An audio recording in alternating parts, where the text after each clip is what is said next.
प्रिय श्रोता बंधु आपण समस्त को प्रभु जीशु नाम रे नमस्कार। आज आमे साधारण कालर त्रयोविंश रविवार रे पदार्पण करिअछु। आजिर पठन गुड़िक विशेष भाव रे सुसमाचार आमान को शिक्षा दिए किपरि आमाने जीशुंकर जणे जणे उत्तम शिष्य होई पारिबा। डिसाइपलशिप जीशुंकर शिष्य हेबा पई कौन आवश्यक ए विषय जेतेबेले आमे चिंता करिबा मु भाबे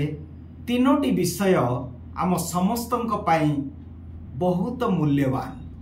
अति निजर। ए तीनोटी विषय मु भाबे आम समस्तंक पई अति मूल्यवान अति आपणार निजर एवं अति गुरुत्वपूर्ण। कौन से तीनोटी विषय? प्रथम हैला निजर जीवन।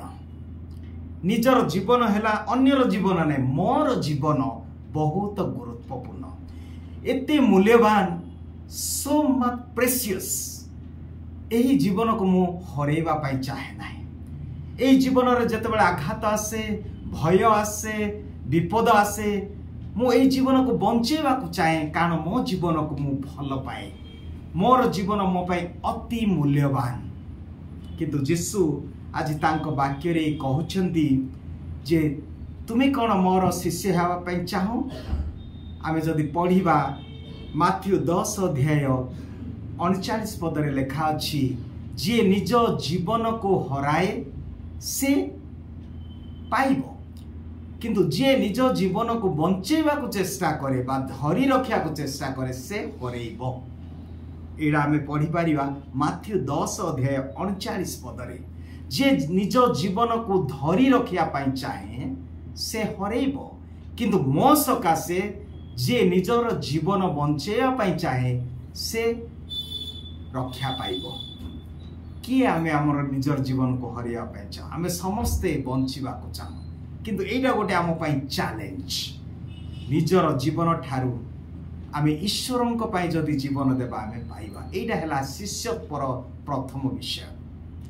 द्वितीय विषय आमे बहुत भल पाओ बा आम पाई बहुत गुरुत्वपूर्ण बहुत मूल्यवान हैला आमर परिवार। आमर बापा माँ आमर पुओ झियो से परिवार जेतेबेले निजर बापा माँ को किछि असुविधा हुए बा से माने विपद रे पड़ती असुस्थ रहती समस्या आसे जेतेबेले आमे जानू आमे भांगी पड़ू आमे निराश हो आमे हताश हो कारण से माने आमर अति प्रिय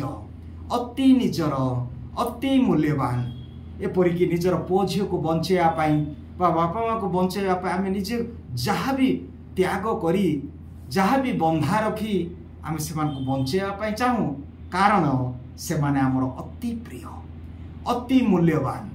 अति गुरुत्वपूर्ण। तृतीय विषय मु भावे आम समस्तंक पाई अति मूल्यवान हेला आमर धन संपत्ति।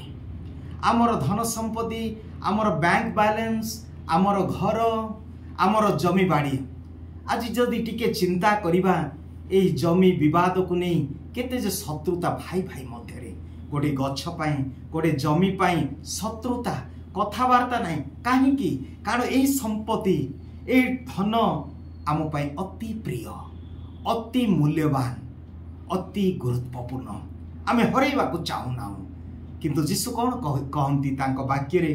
जदि आमे पढ़िबा लोक 14 अध्याय आजिर सुसमाचार 33 पद रे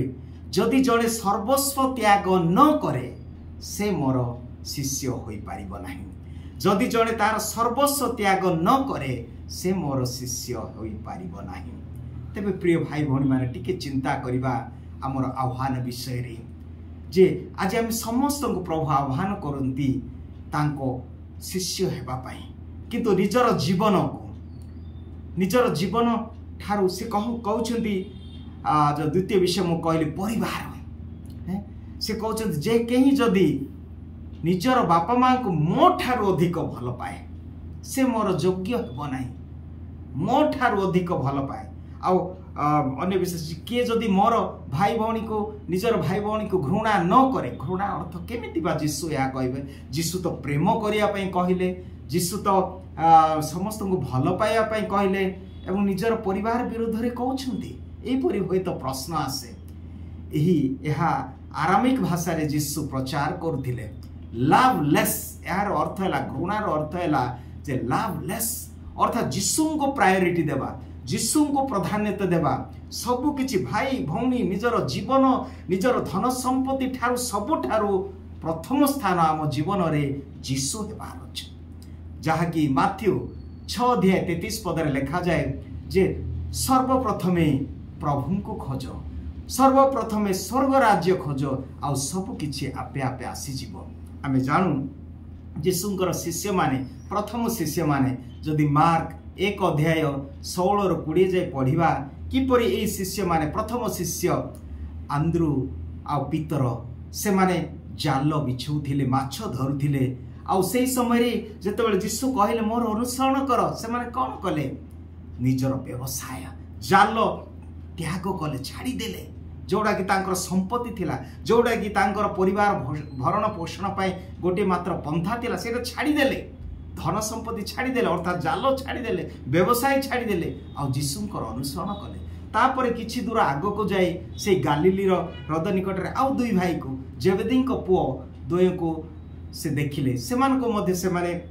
माछ धरुथिले ताको कहले आस मोर अनुगमन कर आ से माने कोन कले निजर बापा जेबेदी को त्याग करी अर्थात परिवार को त्याग करी से माने जीशुंकर अनुसरण कले तेबे आजी प्रभु आमान को आह्वान करंती आजिर जुगरे प्रभु को शिष्य हेबा सहज नुहे जेतले मते डका जाए सेमिनारी मानकर वर्षर शेष रे बा आरंभ रे जेतले सेमिनारी कैंप हुए बा पोझ मान को जो वोकेशन कैंप जहाँ आम कहूँ आह्वान शिविर से समय मु जेतेबेले मते कहा जाए किछि टॉक देबा पई प्रथम त्याग मु सब बेले कहे आजिर जुगरे प्रथम त्याग बापा माँ नथिले बा भाई भौणी नथिले प्रथम बा निजर धन संपत्ति नहीं प्रथम है मोबाइल को प्रथम त्याग करे कारण छोट पिला को मध्य आमे मोबाइल दे दउछ मोबाइल ताको कांद बंद करिया पे आमे ही सिखौछु बापा माँ मोबाइल धरी देले से माने धरछ आउ तेणु करी प्रथम त्याग मोबाइल आजिकाली मध्य आमे देखिया को पाउछ जेतले मे मास रे मो गाँ को जाए छुट्टी रे किछि दिन आम अंचल रे सब आड़े कार जुबली चली कार ऑर्डिनेशन चली कार प्रथम धन्यवाद यज्ञ फुल ऑफ लाइफ आम अंचल प्रतिदिन प्रति ग्राम रे प्रति अनेक पुओ झील माने प्रभुंकर कार्य रे निज निज को नियोजित करछंती आ से धन्यवाद दिव्य यज्ञ उत्सर्ग कला बेले ताहा मध्ये आम पाए एक चिन्ह जे प्रभु डाकुछंती प्रभु हमको भल पाउछंती तांकर कार्य करिया पई तेणु अनेक फादर सिस्टर माने मध्य आह्वान जदि गोटे पटो आम देखुचु नाई एते परिमाण रे हेउ नाई परिवार छोट होउची तथापि प्रभुंकर कार्य चलीची आह्वान रे मध्य आम अंचल रे अनेक पुओ झील माने प्रस्तुत होउछंती स्वर्ग राज्य पाए तेबे एई प्रभुंकर स्वर्ग राज्य पाए प्रभुंकर कार्य पाए आज आमान को एही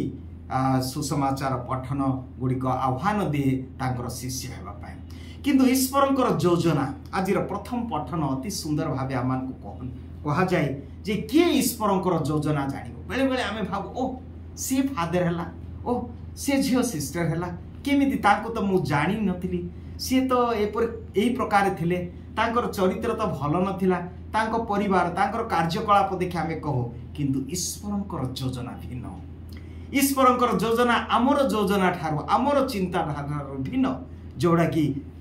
जिसाय पुस्तक 55 अध्याय 1-11 जदि पढ़िया मोर चिंताधारा मनुष्यर चिंताधारा परि नुह मोर कल्पना प्रभु बा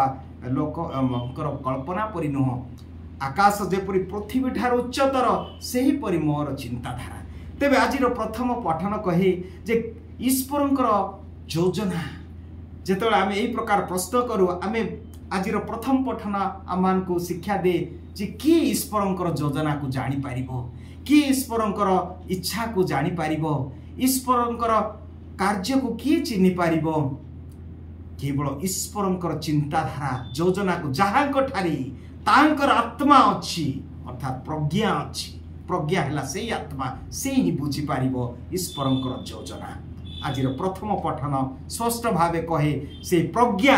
से आत्मा द्वारा ही आम ईश्वर योजना जानिबा। किए जानिबो तांकर गुण तत्व आउ से समय साधु पाउल कहिबे प्रथम करिन्थियो 2 अध्याय 11-12 जदि पढ़िबा से से लेखि कहंती जे किए ईश्वर योजना को बुझी पारिबो जहाँ ठारे आत्मा अच्छी। आम प्रत्येक ठारे आत्मा अच्छी। जीशुंकर आत्मा जितेबाला आम दीक्षा स्नान पाइलु आम से ही आत्मा ग्रहण कलु एणु तांको द्वारा ही आत्मा द्वारा ही आम चिन्हि पारिबा। आज द्वितीय पठन ओनेसिमुस को साधु पाउल बंदी रे रही चिठी लेखंती फिलेमन को।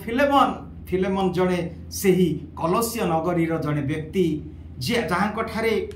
ओनेसिमुस जड़े कृतदास थिला आ किछि ताठारु किछि चोर करी से पलायन करिथिला। आउ पाउलों को द्वारा से मन परिवर्तन होइछि आ तांको पठेई दे कहउछंती हे फिलेमन एही कृतदास को कृतदास रूपे ग्रहण कर नाई निजर भाई रूपे ग्रहण कर कारण तुम ठारे से आत्मा अच्छी से परिवर्तन होइछि ताको ठारे से जीशु ख्रीष्टन को जानिछंती आ पूर्व कथा भाव नाई पूर्व कथा चिंता कर नै से आ सेही ओनेसिमुस नाई तांको निजर भाई रूपे ग्रहण कर जदि किछि बा ताको पाई देबा को पड़िबो मु प्रस्तुत अछि। किए जे निजर चोर करिछि निजर धरी पळेछि ताको ग्रहण करिया पे केमिति आमे करि परिबा। ओनेसिमुस को केमिति फिलेमन ग्रहण करिबो आत्मा द्वारा। द्वितीय पद आत्मा जाठारे आत्मा अच्छी से ही चिन्हि पारिबो नचेत आमे सबले से बायस प्रेजुडिस से आमे देखिबा। तेबे आसंतो जीशुंकर शिष्यत्व हेबा पई प्रथमतः निजर जीवन को प्रभुंक सकाशे हराइबा। द्वितीयतः जहाँ अति मूल्यवान अति प्रिय अति निजर द्वितीयतः निजर परिवार ठारू दूरे जीवा अर्थात परिवार को संपूर्ण रूप त्याग करबा नहीं किंतु त्याग अच्छी परिवार को किंतु एते आसक्ति हेबा नहीं। प्रभु आमर प्रथम स्थान हेबा आवश्यक। तृतीय रे आमर धन संपत्ति को रिनाउंसिएशन त्याग करबा को पड़िबो एवं तेबे जाई आमे प्रभुंकर कार्य करिबा प्रभुंकर राज्य प्रसार करिबा। आ द्वितीय पठन रे जेपरि लेखा अछि एपरि कि जो माने आम विरुद्ध रे जाउछंती जो मान को आमे भिन्न भाव रे देखछु ओनेसिमुस परि से परि व्यक्ति मान को आमे ग्रहण करि पारिबा जेते बेले आमे आम ठारे से प्रज्ञा प्रथम पठन कहे से आत्मा जेते बेले आम ठारे अछि आमे चिन्हि पारिबा। प्रभु हम समस्त को आशीर्वाद करंतु आमेन।